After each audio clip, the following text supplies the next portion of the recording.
show that 219 is a quadratic residue of mod 383, or decide whether the congruence relation x square congruence to 219 mod 383 is solvable or not.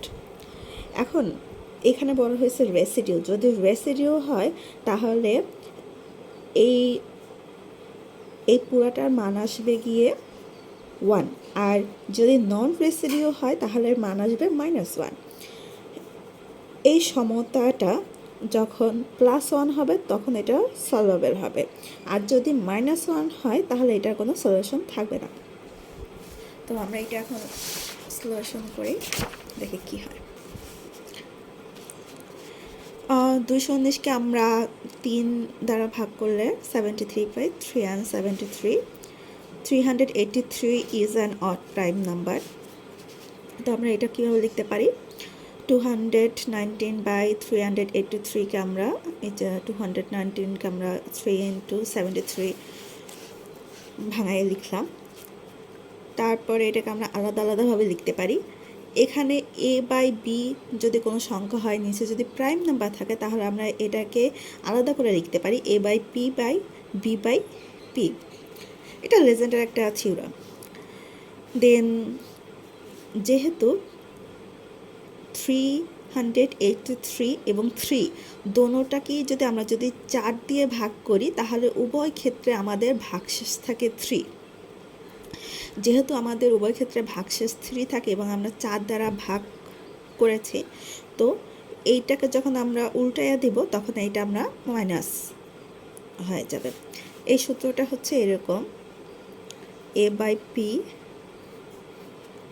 equal to -p/a। এটা তখনই সম্ভব হবে যখন a এবং p দোনোটাকেই যখন আমরা 4 দ্বারা ভাগ করব, ভাগশেষ সবসময় 3 থাকবে। দেন এটাকে আমরা উল্টায় লিখলাম, কিন্তু দেখেন এখানে 73 যেটা আছে সেটাকে 4 দিয়ে ভাগ করলে 1 অবশিষ্ট থাকে, 3 অবশিষ্ট থাকে না। কিন্তু 383কে যখন আমরা 4 দ্বারা ভাগ করব তখন এখানে 3 থাকবে। যেহেতু এখানে 1 রয়ে গেছে, ভাগশেষ 3 আসে নাই, সেহেতু আমরা এটাকে উল্টে ঠিকই লিখতে পারবো। যেরকম a/p-কে আমরা p/a আকারে লিখতে পারবো, কিন্তু সামনে কোনো মাইনাস চিহ্ন আসবে না। এরপর আমরা 383কে 3 দ্বারা যখন ভাগ করি, 383কে যখন 3 দ্বারা ভাগ করি তখন অবশিষ্ট থাকে 2। এরপর 383কে যখন 73 দ্বারা ভাগ করি তখন অবশিষ্ট থাকে 18। তো আমরা এভাবে লিখলাম। দেন এখানে একটা সূত্র যায়, সূত্রটা হচ্ছে এরকম, যদি কোনো ভগ্নাংশের উপরে 2 থাকে এবং নিচে যদি প্রাইম নাম্বার থাকে তাহলে এটাকে আমরা -1/p + 1/4 এভাবে লিখতে পারি। এটা হচ্ছে একটা সূত্র। তো আমরা এই সূত্র অনুযায়ী এতটুকুকে এখানে বসালাম।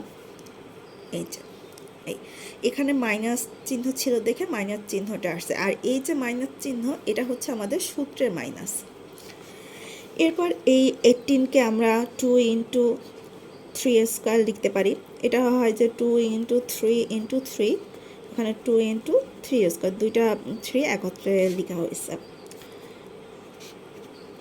এখন এতটুকুর যোগ বিয়োগ করলে মান আসে 1।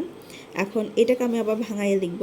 এখানেও সেম সূত্রটা প্রয়োগ করা হয়েছে, যে আমরা এখানে ab/p = a/b into b/p, এই সূত্রটাই আমরা এখানে অ্যাপ্লাই করছি।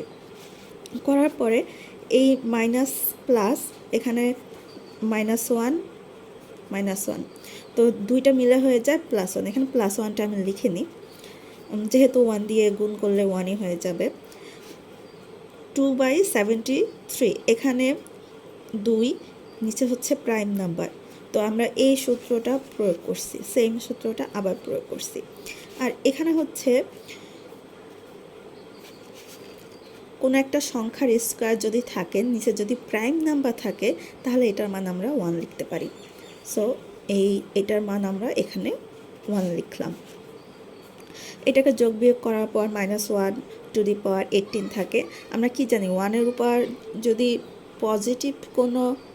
পজিটিভ বলতে মানে জোড় সংখ্যা আর কি, জোড়বোধক যদি কোনো পাওয়ার থাকে তাহলে মাইনাসটা সবসময় প্লাস হয়ে যাবে। তো এখানে +1, যেহেতু এটার মানটা +1 আসছে সেহেতু 219 is a quadratic residue of mod 383। আর যদি এখানে মাইনাস আসতো তাহলে নন রেসিডিউ হতো। যেহেতু 1 আসছে সেহেতু আমাদের এটা সলভেবল, যেটা সলভ করা যাবে।